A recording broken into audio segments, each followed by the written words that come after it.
এবার একটু আবহাওয়ার খবরে নজর রাখি, কারণ আজ সকাল থেকে কিন্তু আবার বেশ ঠান্ডা অনুভূতি হচ্ছে। রাজ্যে ফের পারদ পতন হয়েছে, এক ধাক্কায় তাপমাত্রা কমেছে অনেকটাই।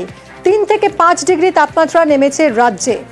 কলকাতার আবহাওয়া কিরকম থাকবে, এই ঠান্ডা আর কতদিনই বা থাকবে, জানবো বিশ্বজিৎ আমাদের প্রতিনিধির কাছ থেকে। বিশ্বজিৎ, হাওয়া অফিস কি বলছে? দেখো, কলকাতার তাপমাত্রা গত রাতে অনেকটাই নেমে গেছে, 5 ডিগ্রিরও বেশি তাপমাত্রা নেমেছে। তবে সব জেলাতে এরকম নয়, কোথাও 3 ডিগ্রি, কোথাও 4 ডিগ্রি তাপমাত্রা নেমেছে। অর্থাৎ এই তাপমাত্রা নামার একটা পূর্বাভাস ছিল যে আগামীকালও এই পরিস্থিতি বজায় থাকবে। অর্থাৎ এই সকাল সন্ধ্যে একটা কোথাও শীতের আমেজ, কোথাও বা মনোরম একটা আবহাওয়া থাকবে। কিন্তু বেলা বাড়লে অস্বস্তি বা উষ্ণতা দুটোই বাড়বে।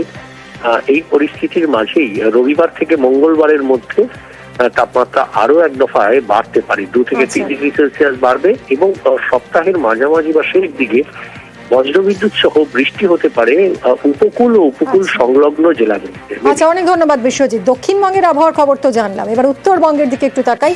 উত্তরবঙ্গে আগামীকাল থেকে তাপমাত্রা বাড়ার কথা বলছে হাওয়া অফিস। পার্থর কাছ থেকে আরো ডিটেলে জানবো। পার্থ, একেবারেই তাই। দেখো, আগামীকাল থেকে কিন্তু তাপমাত্রা বাড়ার সম্ভাবনা রয়েছে, এমনটাই কিন্তু আবহাওয়া দপ্তর সূত্রে জানতে পারছি। তবে আজও কিন্তু সকাল থেকে উত্তরবঙ্গের বিভিন্ন জেলা আকাশ পরিষ্কার রয়েছে, ভোরের দিকে খানিকটা কুয়াশা ছিল। তবে পাহাড়, বিশেষ করে দার্জিলিং, কার্শিয়াং, কালিম্পং একেবারে মেঘ আর কুয়াশায় ঢাকা।